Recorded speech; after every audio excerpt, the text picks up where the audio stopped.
channel Ngulik Horor.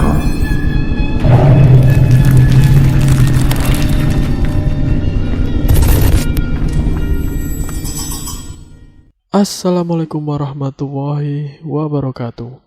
Jumpa kembali di channel Ngulik Horor. Channel kami menceritakan tentang kisah-kisah misteri yang mungkin bisa menemani agan-agan dan sista semua ya. Yuk daripada kita lama-lama, langsung saja kita simak ceritanya. Kali ini saya akan membawakan kisah misteri yang berjudul Tumbal untuk Sepasang Anjing Pesugihan. Wajah Somad semakin tegang. Sepasang anjing besar yang ada di hadapannya perlahan berubah menjadi seorang perempuan dan laki-laki. Tetapi kepalanya tetap kepala anjing. Somad mencoba berteriak untuk minta tolong, tapi percuma. Selain dia hanya seorang diri di rumah itu, ruangan yang dimasukinya adalah ruang kedap suara. Apalagi ruangan itu terletak di bawah bangunan utama, semacam ruang bawah tanah. Dia baru pertama kali memasuki ruangan itu. Itu pun karena kedua ekor anjing besar milik tuanya mengejar. Somad tak habis pikir, bagaimana bisa binatang yang sudah sebulan mengenalnya tiba-tiba berubah. Kedua anjing itu seolah melihat pencuri atau penjahat. Padahal Somad cuma berniat untuk membersihkan kandang dan memberi makan pada keduanya. Memang sebelum membersihkan kandang dan memberikan makan kedua anjing pemburu itu, Somad merasakan ada sesuatu yang ganjil. Cahaya bulan tampak merah menyala, meski senja baru saja menyapa. Somad juga merasakan bau anyir dari kedua anjing milik majikannya itu. Tapi dia tidak berpikir macam-macam, seperti sore-sore sebelumnya mengurus binatang kesayangan tuanya. Awalnya kedua anjing itu tidak menunjukkan sikap bermusuhan. Keduanya keluar dari kandang dan bermain di halaman. Tapi saat akan kembali dimasukkan ke dalam kandang, keduanya serentak menggonggong. Sebetulnya Somad tidak takut dan mencoba menarik tali anjing betina untuk dimasukkan. Namun tiba-tiba anjing itu melompat dan menggigit lengannya. Sontak Somad melepas genggamannya pada tali. "Dasar anjing," umpat Somad saat itu. Sambil mencoba meraih sesuatu yang bisa digunakan untuk memukul, dia mendapatkan gagang sapu dan mencoba memukul anjing jantan yang mendekat. Tapi dia ingat peringatan dari Pak Jeffrey dan Bu Miska saat awal bekerja. Mereka mengatakan tidak segan melaporkan Somad ke polisi jika sampai anjing mereka terluka. Akhirnya Somad memilih untuk lari ke dalam rumah. Sayangnya kecepatan lari Somad kalah oleh kedua anjing itu. Anjing jantan itu berhasil menerkam punggungnya sebelum Somad tiba di pintu. Cakarnya yang tajam melukai sebagian leher dan lengan Somad. Saat bisa melepaskan diri, Somad kembali berlari menuju ruangan tamu. Kakinya menyenggol guci antik yang kata majikannya berusia ribuan tahun. Somad semakin panik, dia merasa nyawanya terancam. Somad tidak lagi peduli dengan peringatan Pak Jeffrey dan Bu Miska. Dia meraih mandau atau parang senjata khas suku Dayak yang menjadi hiasan dinding ruangan tamu. Dia lupa bahwa majikannya pernah melarangnya melepaskan mandau dari sarungnya karena mandau itu merupakan pusaka keramat. Suasana semakin mencekam, hanya cahaya matahari senja yang masuk ke dalam ruangan.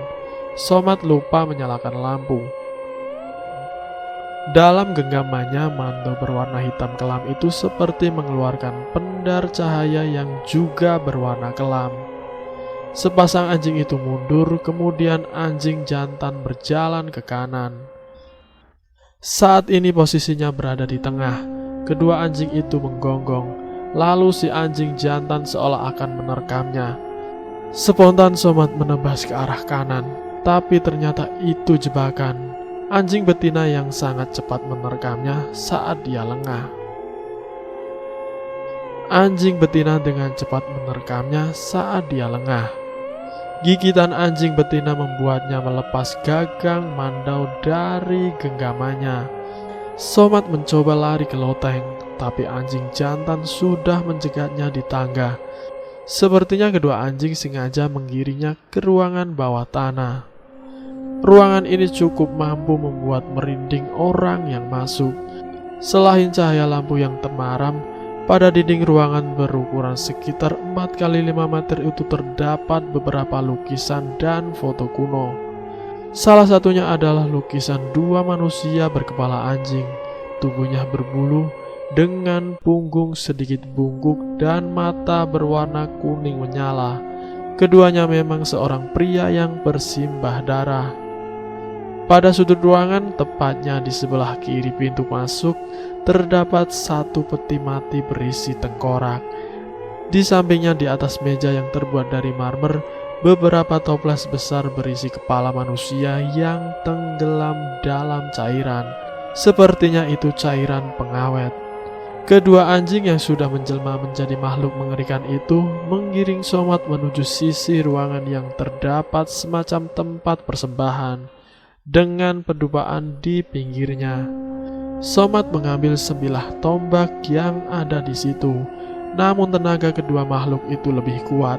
Makhluk jantan memegang ujung tombak dan melemparku ke dinding. Makhluk yang satu mengangkat Somad ke meja persembahan dan mengikatnya. Selama terikat, keduanya hanya menjilati bagian tubuh Somad yang berdarah bekas cakaran mereka. Darahnya seperti tidak pernah mengental, mengalir terus-menerus. Hingga beberapa jam Somad dibiarkan seperti itu, sampai sekitar tengah malam keduanya melakukan ritual yang tidak pernah aku lihat sebelumnya. Keduanya saling cakar, lalu darahnya ditampung pada satu wadah kecil, kemudian diminumkan paksa pada Somad. Somad merasa sangat mual, jijik dan muntal, tetapi tidak ada apapun yang keluar dari dalam perutnya. Sejenak dia berusaha pasrah dan berdoa saat makhluk jantan mulai menggigit leher Somad tepat pada urat nadi. Gigitan itu dilanjutkan oleh makhluk betina. Mata Somad terbejam. Somad teringat awal akan bekerja di tempat ini. Dia mendapatkan info lowongan ini melalui pesan singkat. Sebetulnya saat itu beberapa teman melarang Somad untuk mendaftar, tapi dia berkeras menghubungi nomor telepon yang tertera. Waktu Somad menelepon, Pak Jeffrey pemilik anjing itu menyuruh langsung datang ke rumahnya untuk wawancara. Pak Jeffrey merupakan salah satu pengusaha sukses di daerahnya.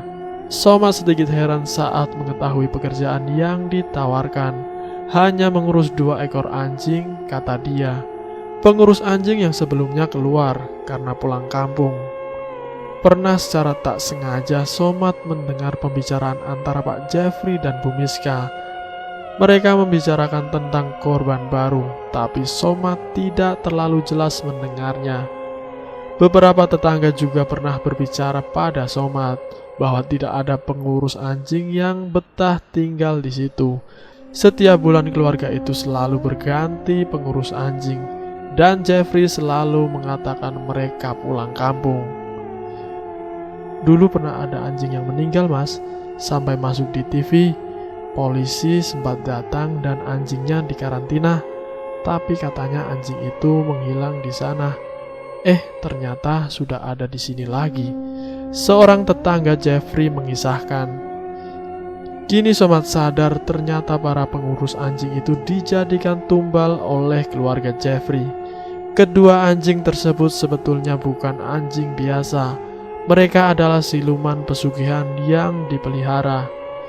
Perlahan Somad pasrah, pandangannya semakin gelap.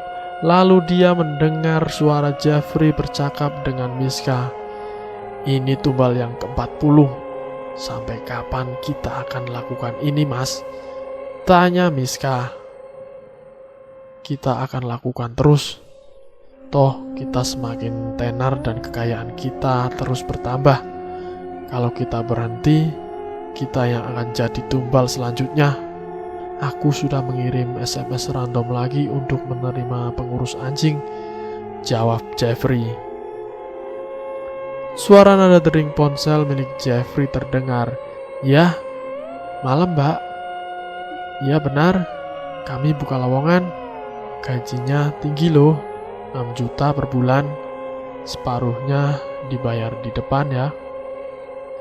Tapi jangan bilang ke siapapun ya bahwa mbak kerja di sini. Besok bisa ke sini buat wawancara kan? Jeffrey menjelaskan, seperti yang disampaikan pada Somat bulan lalu. Setelah itu Somat terdengar seperti mengorok. Lehernya digigit kuat oleh kedua makhluk itu dan menghembuskan nafas terakhir. Dan selesai. Itulah sedikit kisah tentang misteri tumbal untuk sepasang anjing pesugihan. Terima kasih sudah mampir di channel kami. Jika kalian tertarik dengan video kami, silahkan tekan tombol like, share, dan komen. Tekan subscribe untuk mengikuti video kami selanjutnya ya. Wassalamualaikum warahmatullahi wabarakatuh.